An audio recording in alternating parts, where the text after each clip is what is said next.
Your commentator is Joe O'Brien.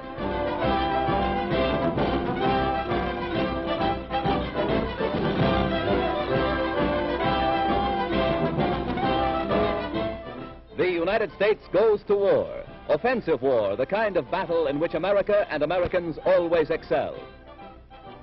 Japan's treacherous attack upon Pearl Harbor flares like a battle cry as fighting men of the United States surge forward, determined to bring the war to the Japs. American ships, planes, and guns are rushed in ever-increasing numbers to meet the enemy.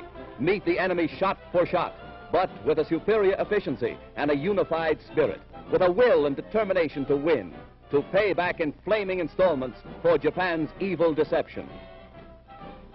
Troop transports plow westward in the Pacific, guarded in the air, protected on all sides by the United States Navy.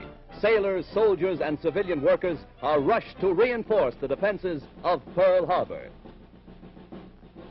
Soldiers for United States outposts, sailors for the Pacific Fleet, Marines for land and sea duty, civilian workers for reconstruction.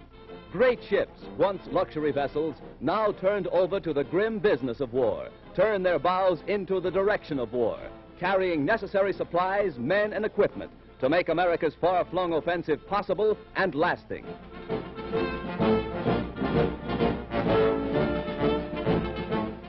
In the vast, trackless Pacific, America's Western Fleet heads southward. Battleships, cruisers, destroyers, aircraft carriers, and men. Pay back Pearl Harbor is the war cry. Tense watchfulness in hostile waters as our offensive fleet patrol plows through the Southern Sea under tropical skies. Battle stations are made ready to launch the first American naval offensive of the war. A United States aircraft carrier steams ahead, while below decks, Vice Admiral William Halsey, Jr. and his aides map details of the surprise attack. Their battle objective is the Jap-controlled Marshall and Gilbert Islands, halfway between Hawaii and Australia in the South Pacific. Final orders for the intrepid airmen who will carry the attack to the enemy shores. Messengers sent by Uncle Sam to deliver devastating blows to Japan. Now from the carrier's radio room comes the command, stand by for orders. It echoes to the navigators on the bridge. And down into the engine room, bells ring and the indicator moves to full speed ahead. Motors whirl as the swarm of American planes makes ready for the initial blanket of aerial thunder.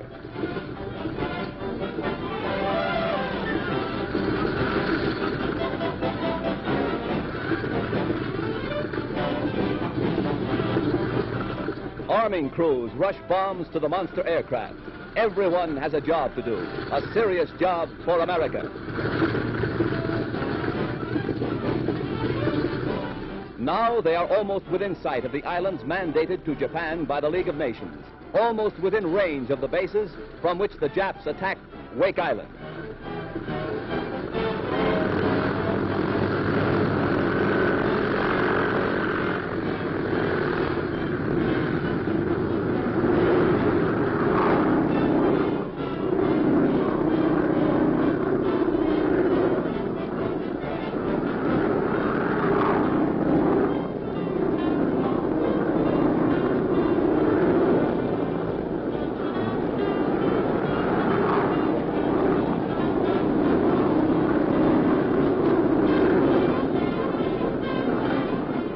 Seaplanes aboard a cruiser are catapulted to take their place in the aerial battle line.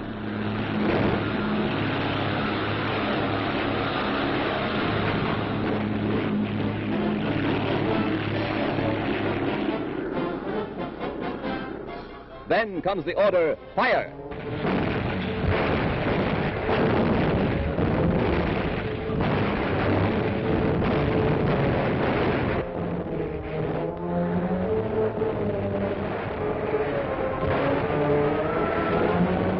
On the horizon are seen the dull green tops of coconut bombs as signals flash a hit.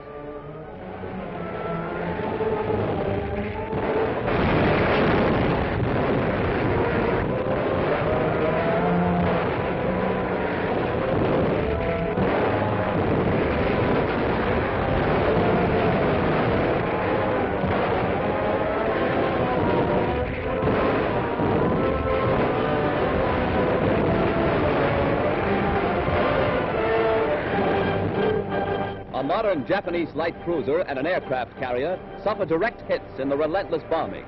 These, with 14 other Jap warships, are sunk before Nippon's fighter planes get into action. And on the shore beyond, air bases, hangars, and key shore positions are wrecked in the brilliant surprise attack.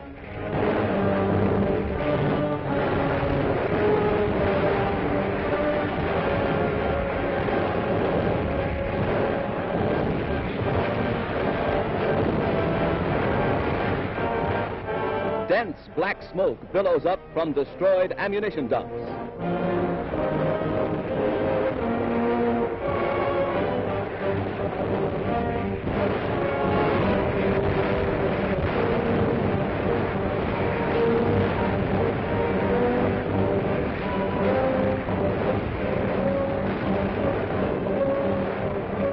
Fuel storage tanks and warehouses are blown to bits as hit after hit is scored along the entire shoreline. Jap planes appear, but too late. United States gunners have the range and pelt the sky full of hot steel.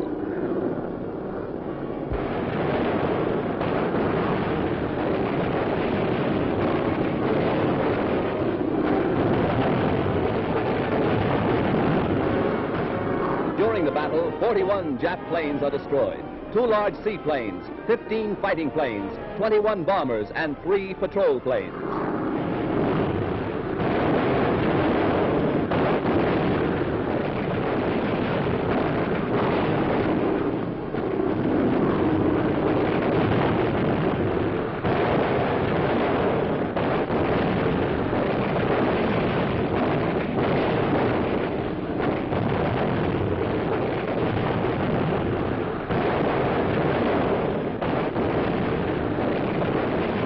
There's a hit, and down the enemy comes, plunging into the tropical seas.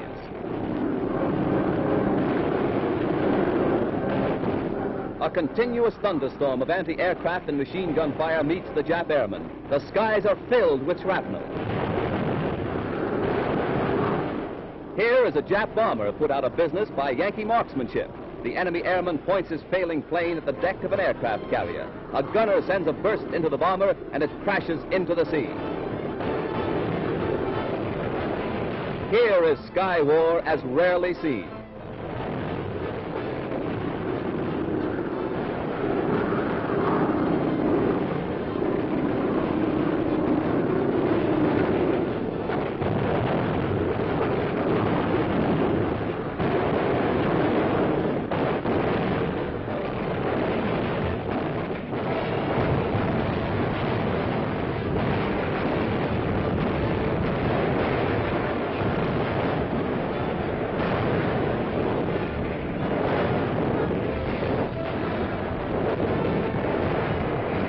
Six fortified enemy bases get a taste of Uncle Sam's fighting temper. According to naval experts, this is the pattern of the war we must fight, eventually in Japan's home islands themselves.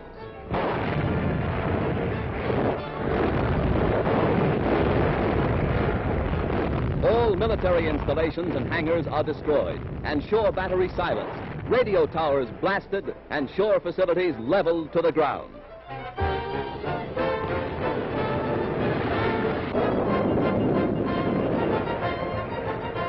Oil tanks explode, the Marshall Islands aflame.